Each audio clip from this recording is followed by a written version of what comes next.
Hey, ESPN, I'm Jack. And I'm Miles from the Daily Zeitgeist, a daily comedic news podcast that answers the question, what if Stephen A. Smith spoke at a normal volume and his opinions were based on fact and not completely insane? This probably isn't the best way to describe this. No, you just negated the two things Stephen A. Smith is known for. Okay, what if The Daily Show was hosted by us? Yes, but who is us? Okay, I'm Jack. I'm the co-founder of Crack.com. And I'm Miles. I love soccer and get very nervous when I'm pulled over by the police. He's also a former lobbyist who quit politics for comedy. Yeah. Well, look, we covered news, the president, pop culture, and we're both very big sports fans. I'm actually named after my grandfather, legendary NBA coach and ESPN alum Dr. Jack Ramsey. Oh, yeah? Well, I'm named after Miles Davis, the legendary heroin addict who is not my grandfather. So search the Daily Zeitgeist. If you don't know how to spell zeitgeist, like most of us, just type in Daily Z. It'll figure it out for you. On Apple Podcasts, Spotify, or wherever fine podcasts are given away for free.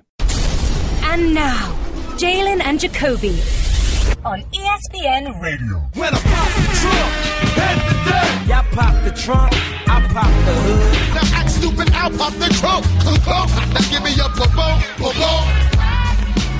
He is Jalen Rose. What up, dog? I'm David Jacoby. And on the cool check-in. And we are Jalen and Jacoby on ESPN Radio. What do? We get a people what they want. Shout out. We're going to start the show a little different today, Jalen. Okay. Usually I tease the show with what we're going to talk about. Today I just want to establish what we're not going to talk about. Are we going to talk about LeVar Ball? Absolutely not. Are we going to talk about Tony Romo? Absolutely not. Are we going to talk about Tim Tebow? Never. Johnny Manziel? Absolutely not. Kirk Cousins? How about Snoop and Trump? Not going to talk about Snoop and Trump either. Okay. Here's what we are going to talk about. The Golden State Warriors. They're in trouble, Jalen. At first it started like, oh, Steph wasn't shooting that well. You know, KD went down. How are they going to react? Remember when KD went down, we were both like, oh, Steph's going to show what he can do. They don't look right. They barely beat the Sixers. Steph said this after the game, quote, there's been no panic in our locker room or around our team. So there might not be panic, Jalen, but is there reason for concern? There's reason for concern if the goal is to win it all anyway. That's the goal. Because I think that the Cleveland Cavaliers just have a better basketball team led by LeBron James from top to bottom. They have more depth, in particular sides up front, players that can play the 4 and 5 positions. That's if KD's healthy. So, yes, there are a couple of concerns for the Warriors. One, we don't know if and when he's going to be healthy. We hope it's another few weeks, in particular by the playoffs. Two, we don't know if some of the players that they're going to rely on to play quality minutes are going to be capable. On the perimeter, McCall as well as Clark, who's shown some flashes and played really well, especially on the national televised game that we had, though they got the brakes beat off of them. And more importantly, up front. That's the problem. Who's going to play those quality minutes? JaVale McGee, James Michael McAdoo, Zaza Pachulia, David West.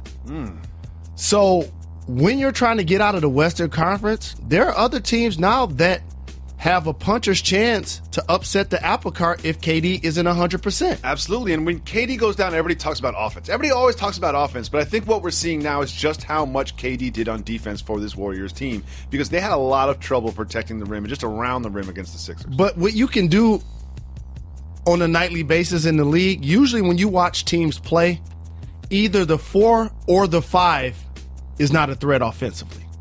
So while being built slender, those 6'11" with a crazy wingspan, you can now put KD on that player that isn't going to post him up.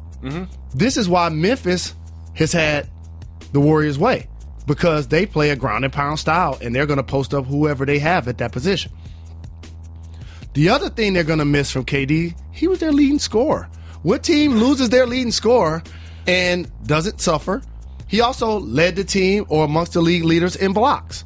So when you're able to get steals, blocks, rebounds, and now turn that into transition opportunities, he's clearly outrunning the bigs on the other team. Oh, yeah, it's not a concern. And so that then also took pressure off Draymond Green and gave them more fouls to use up front. So it's not just his points per game and his three-point shooting, the ability to create off the dribble. He's a former MVP. He's a 4-time scoring champion. They gave up the nuts and bolts of their team, which I like to deem will, to add skill. 2 years ago, their motto was strength in numbers. So much so, I don't hear that so much around there anymore. No yeah, you doubt. don't hear that in the Oracle locker room so much anymore. now it's strengthened all-stars, and one of them are out currently. Exactly.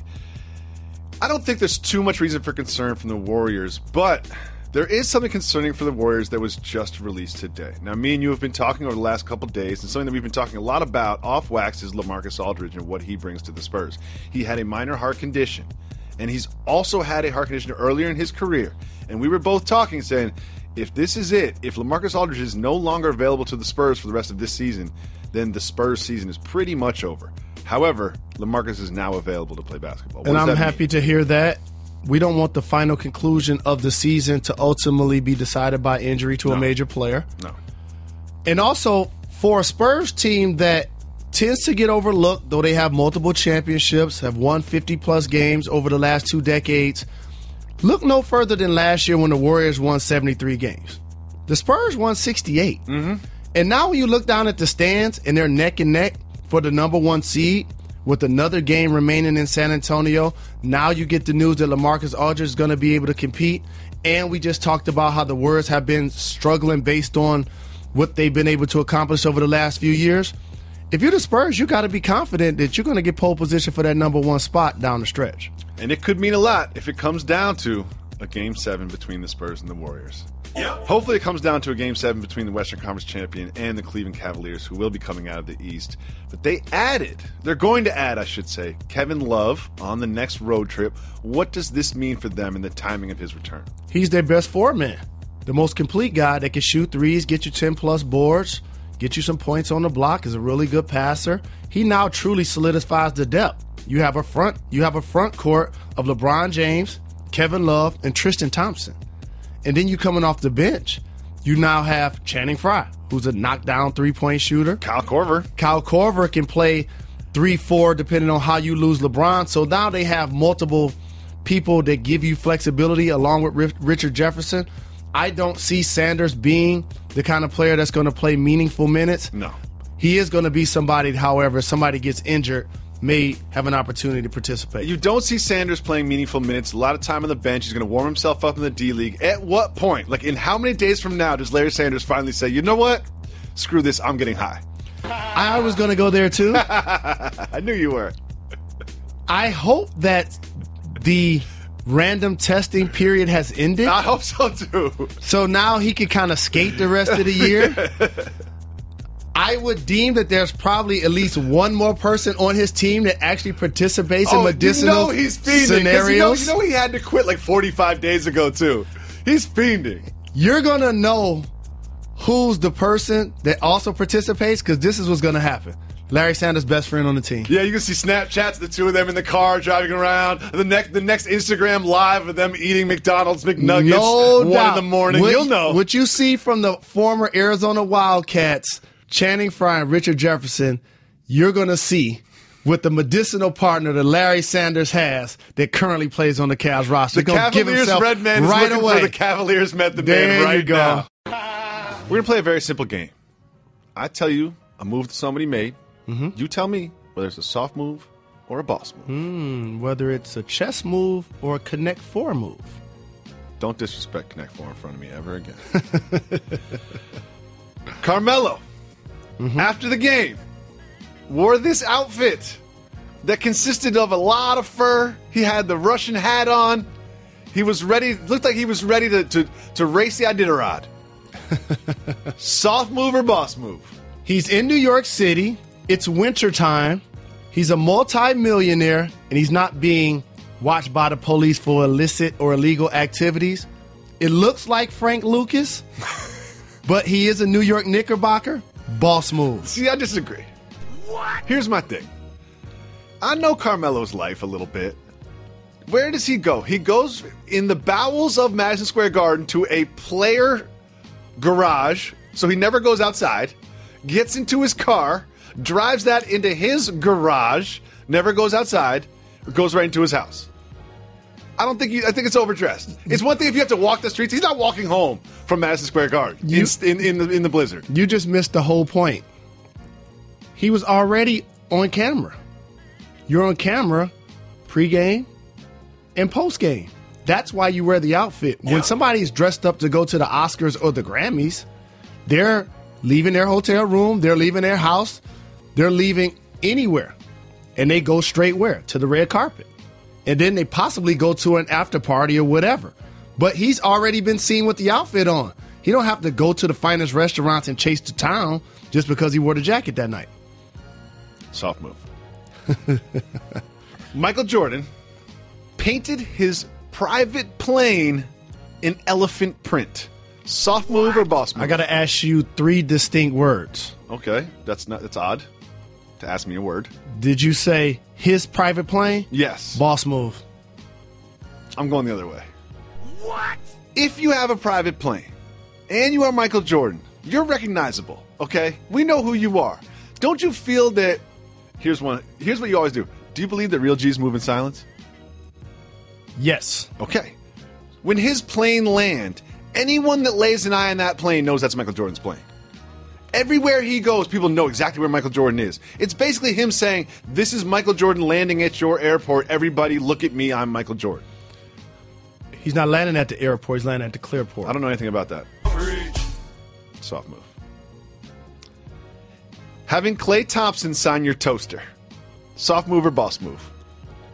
Who did that? A Warriors fan had a Warriors toaster and brought it to a Klay Thompson signing and had Klay sign his toaster. That's a boss move. That's a boss move. I agree with you. As somebody that signed paper towels and napkins and newspapers, and regardless to what the person wants you to sign, if they have a plan of something that they want you to sign that could become a keepsake, I have to say it's a boss move.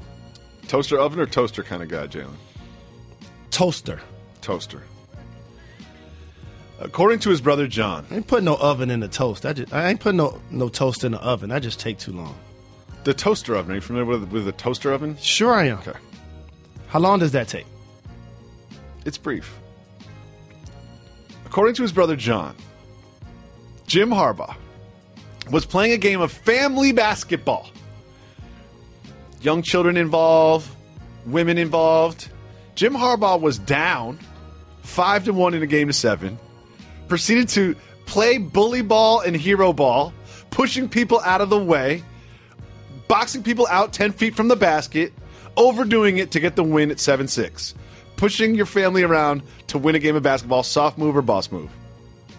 My nephews joke with me because there was a period of time where 30 pounds ago, I was playing basketball with them in my mother's yard. 30 pounds which direction?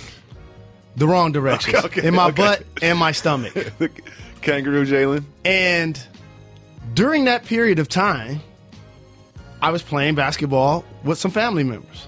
I did the exact same thing. Boss move. Soft move.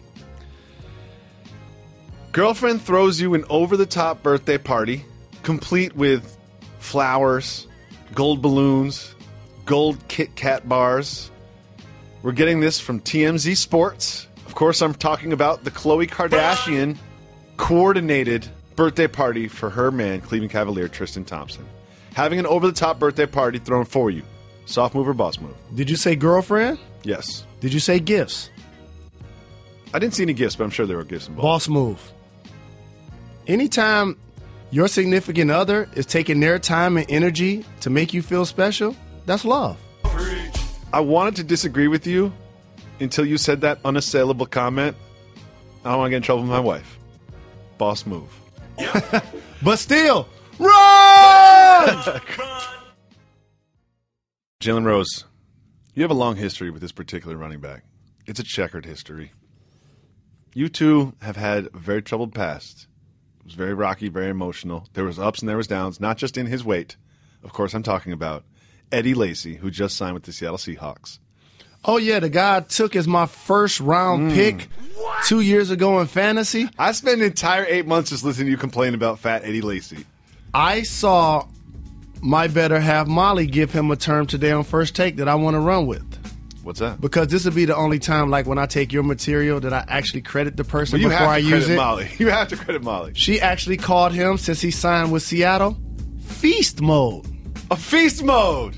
First of all, that's brilliant. You can be mean, If you're funny. The only thing is, when your head coach then has to come out and defend your weight, when You got a you're problem. allegedly 270, When your agent calls and says, yeah, the Seahawks are interested, they're going to give you this big salary. There's only one thing, though, Eddie's like, what? They put a weight limit on you. It's like, what? You're going to put that in the contract? Come on now. Boris Diaw had that with the Spurs. Stretch mark 4, legend right there. I can't believe I have to bring this up, but I have to bring this up because of the nouns involved. And Vince Carter was asked about it. He said he would pick himself. Who would you take in a dunk contest between Vince Carter and Michael Jordan, both in their prime? The first thing that comes to mind is the dunk that one has done that I have not seen the other do. There's a lot of those. So There's a lot of Vince those. has multiple dunks I haven't seen MJ do, but to take a category, I'll say the 360. I'll give to Vince. Yep. However, flying from the free throw line, I give to MJ. It's hard for me to go down these hypothetical highways because I feel like it is like laptops. You know, it's hard to be like, well, if this laptop from 1984 and this laptop from 1996, it's like, well, you know, there's one laptop's going to got more technology built into it. Like the game had evolved. But I'm taking Vince just because Michael Jordan doesn't respect hip hop. Are you excited for the Matrix reboot? I'm excited that Neo continues to get checks because I'm a Lawrence Fishburne fan. First of all, I'm shocked and I don't know what to say. I'm speechless for the first time in the history of this program. I brought up a movie and you immediately brought up a character from the movie. But you got to hit the brakes. The movie was great as far as everybody else was concerned. But for me, it's dark. Air dark. was on. Chair was comfortable. Adult beverages, food. Oh, man, that was a good hour and a half sleep. That's not time. That makes perfect sense because Lawrence Fishburne didn't play Neo. You didn't know that. I knew that. No, you didn't. Jalen, you know I know that. Tim Hardaway, Who's Neo? Keanu Reeves. Okay. Don't test me on this. Come on, Jalen. I don't sleep through movies like you do. We saw this video on TMZ of a National Football League running back named Ezekiel Elliott. He was on top of an establishment, sort of overlooking a crowd that was celebrating St. Patrick's Day in Dallas. By this time, you've probably seen what TMZ Sports posted. This video of Ezekiel Elliott reaching over and exposing the breast of the woman next to him. What? This is a very complicated issue, Mr. Rose. It could be as bad as a sexual assault. And it could be as harmless as, hey, we were all just having fun and we're friends. She exposed herself earlier. We all had a good time with it. When you first saw the video, what was your reaction?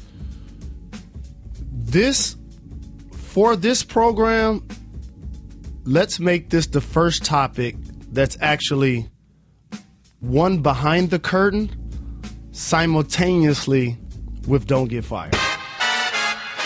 And now, the Don't Get Fired topic of the day. And I want to also pull you behind the curtain because I'm about to give you some real spill that a lot of people ain't going to be able to deliver. Don't get fired. A couple of things. What I saw in the video is what I'm going to speak toward first. What I saw in the video is Ezekiel Elliott partying, being 21, holding a beer in his hand. Nothing wrong with the above. Looks to be entertaining two women, one behind him with her arm around him, one next to him.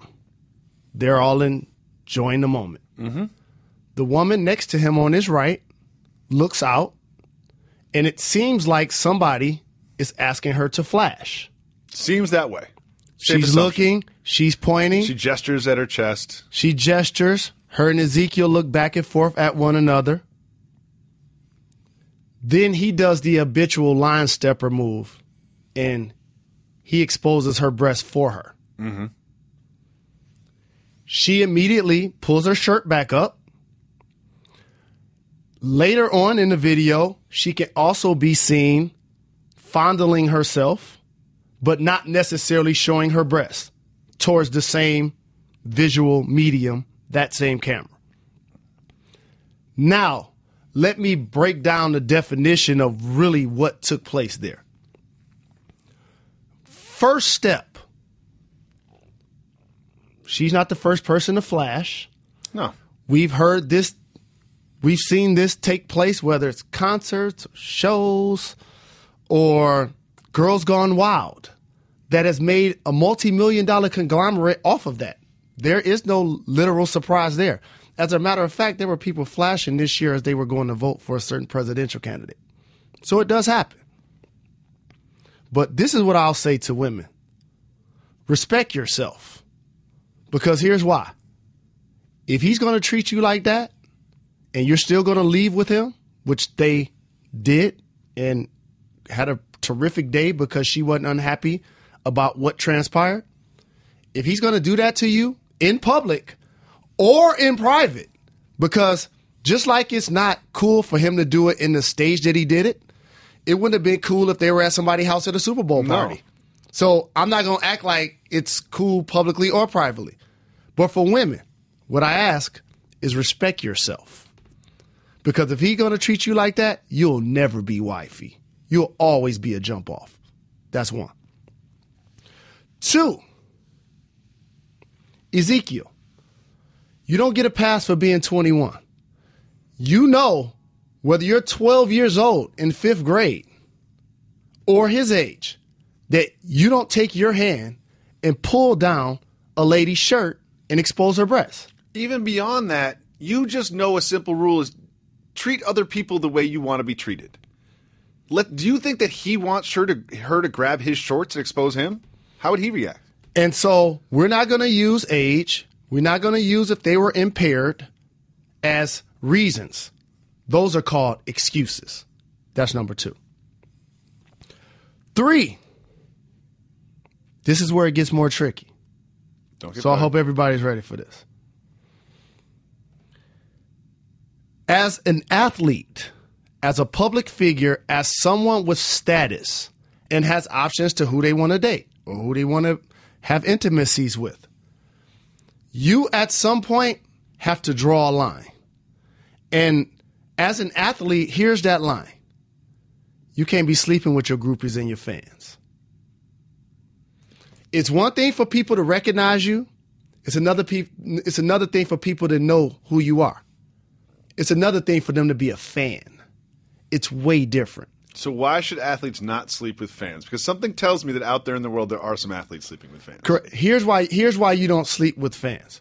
The same reason why if you are at a workplace, the person that can influence your job status shouldn't sleep with an employee for that exact reason. They're not just with you because they recognize you or they like you. They're with you because they're a fan of yours. And when somebody's enamored by you, remember, fan is short for what? Fanatic. Okay. That's why you don't do that. It's okay to turn down some situations. It's okay. The last thing I want to point out. If she wanted him to pull down her shirt, say she was standing there saying, hey, pull down my shirt. You can't do it. You got to allow her to do it. That's where he was wrong. So there will be people that say, well, she wanted it. Well, if she wanted it, she would have actually did it. Mm-hmm. And if she would have wanted it when he did it, she would have continued to do it. She wouldn't have knocked his hand away. She didn't do that. So I want to make sure I put all of those points on wax, because while I don't think something criminal is going to come out of this, I also want to stress he's lucky, because she could have changed her mind and realized what he did was assault. Because this is why I go back to the respect yourself. I'm pretty sure she has people in her family that's going to see that video. And they saw it's the been video. broadcast from coast to coast. They saw the video of her exposing herself earlier, too. Co-workers, friends, there, I hope, is some level of embarrassment and would put her in a position to learn from that. But it's up to us to also learn from what we saw from both of them take place. As we always do when we don't have a radio show, we got to give our podcast listeners an exclusive segment just for the podcast because we want to give you something to step to. First, we have a tweet. It's from Maynard. Jalen, if Melo's career in New York ended this year, can he be referred to as New York and or Knicks legend in the future? What makes you legendary isn't your points, rebounds, and assists. It's the memory you give fans along the way. So, actually, if you were able to play in the NBA and one of those 4,000 people to wear a jersey, compared to the rest of the world, that does make you a legend. You're just trolling me right now. First you want to put his number in the rafters, and then you're going to be like, "Oh, that's a good outfit." Right now, no. We're moving on. Yep. We're moving on. We're moving. No. Let's listen to a first voicemail. Hey, Jalen. Hey, Jacoby. My name's Aaron from Canada, now living in Portland, Oregon. As a diehard Raptors fan, it's been a great but also frustrating few years being the runner-up to the Cavs in the Eastern Conference. It seems like our fate is tied to just making it to the conference finals for years to come. We have an amazing backcourt in Lowry and DeRozan, and the addition of Ibaka looks promising, but if you two were the GMs of the Raptors, what move would you make to ensure a championship other than stealing LeBron James from the Cavs? Shout out to my better half, Juan, for putting me onto the podcast. Keep giving the people what they want. Peace. Thank you so much, Aaron and Juan and Canada. It seems to me that people overreact. Like, oh no, we're the Raptors. We're doomed to be second place in the Eastern Conference forever. But do you know that second place in the Eastern Conference, there's 14 other teams that you'd finish better than. And second place in the Eastern Conference is one lucky break, one injury, one great draft pick away from being first place in the Eastern Conference. This continues to happen in sports, in particular in basketball, when you come around in the wrong era. You're around in the 80s, the Lakers and the Celtics were going to the finals. Mm-hmm. You're around in the 90s, the Pistons or the Bulls early were going to the finals. The Rockets made it a couple of times. Around 2000, the Spurs, the Lakers. And so it gets cyclical, and then all of a sudden, LeBron James happens. And regardless to where he is, his team has a rite of passage to get to the NBA Finals because he's done it the last 6 or 7 years. But the Raptors, as you mentioned, and their fans should be proud of the progress that they've continued to make. But unless you're going to trade for Kyrie and Kevin Love, you got to worry about the Washington Wizards and the Boston Celtics because those are the 4 best teams in the Eastern Conference. Let's listen to the next voicemail. Hey, Jalen and Jacoby. This is Heather B. from Long Island. I've called in a few times before. I'm glad you guys put me on the air. Well, I'm a person, and I need some dating advice from you. So I just turned 33. I'm single, no kids, no baggage, good job, independent. I have great taste in podcasts, obviously, big into sports. Well, where can I find an eligible bachelor with little to no baggage at my age? Keep getting them checks. And don't get fired. Bye. Heather always calls in. Shout to Heather B. All clocks down. Shout out. Shout out. Shout out. I would say the best place to meet a dude, it's hard to answer. You know, I don't know. I've been in a relationship for 15 years, but I would imagine workplace is good. The internet is good. The gym, the grocery store, the bar. That relationship is the toughest one that we're ever going to have to pick because you don't choose your family. Nope. You don't choose your kids. You don't choose your kids. You don't choose your in-laws. You don't choose your mom. You don't choose your cousins. You choose your mate. You get one decision that you can make. And the thing is, every time you have a mate, while you're appreciating them, sometimes it's just human error to try to focus on what they're not good at or their weaknesses. It's like the 80-20 theory. They say that your mate is going to have 80% of what it takes to satisfy you physically, psychologically, and emotionally. And just because they're a human being like you and not a higher being, the other 20%, they just can't provide you. So what do you do with that? Sometimes people stupidly leave the 80% to go after the 20%. And not realizing that person is going to also be without just 20%. Just a different 20%. Yeah. No, you just lost 40. Okay? So now you went from 80 to 60. So my advice, continue to be disciplined, continue to be patient, and like you said, she seems to have her head on straight and things going on for herself. Don't beef down. Here's another thing, Heather B. Don't worry about getting a man. Just focus on yourself. You know what I mean? Just focus on yourself. No, hit the brakes. No, I'm not hitting the brakes. No, hit the brakes. Fine. No. Let me tell everybody something. That's what people say that have families. That's what people say that have love. If you're around 30, you need to be finding somebody to be with if you can. Don't listen to David Jacoby. Somebody you need to be with is yourself, Trust Heather. me. Make yourself happy with yourself first. You don't want to be Make late. yourself happy You with don't yourself want to first. be late No, 30s I disagree. wandering aimlessly trying to find out what baggage you're going to attain by this person that you're on a date with that you're trying to figure out if that's going to be your future or not. No. If you're in your 30s, the people that continue to find that mate and find that happiness, to me, that becomes a springboard or a domino. We see this all of the time. When we see former athletes and former people, I'll be like, I bet they're not married. I disagree with you 1,000%. But that's why you've been married 15. But that's why you've been married 15 years. Jalen, I'm starting to get concerned about marathon training. You shouldn't be concerned. I'm starting to get concerned that we set a goal on the amazing GoFundMe page that you set up. GoFundMe.com/Jacoby, JRLA. That we haven't gotten to our goal yet. Our goal is $10,000. And we're only 60% there. We need to change My that. brother David Jacoby is waking up at 4 in the morning with 15 babies, running 15 to 20 miles, sacrificing to run this marathon to benefit the Jalen Rose Leadership Academy.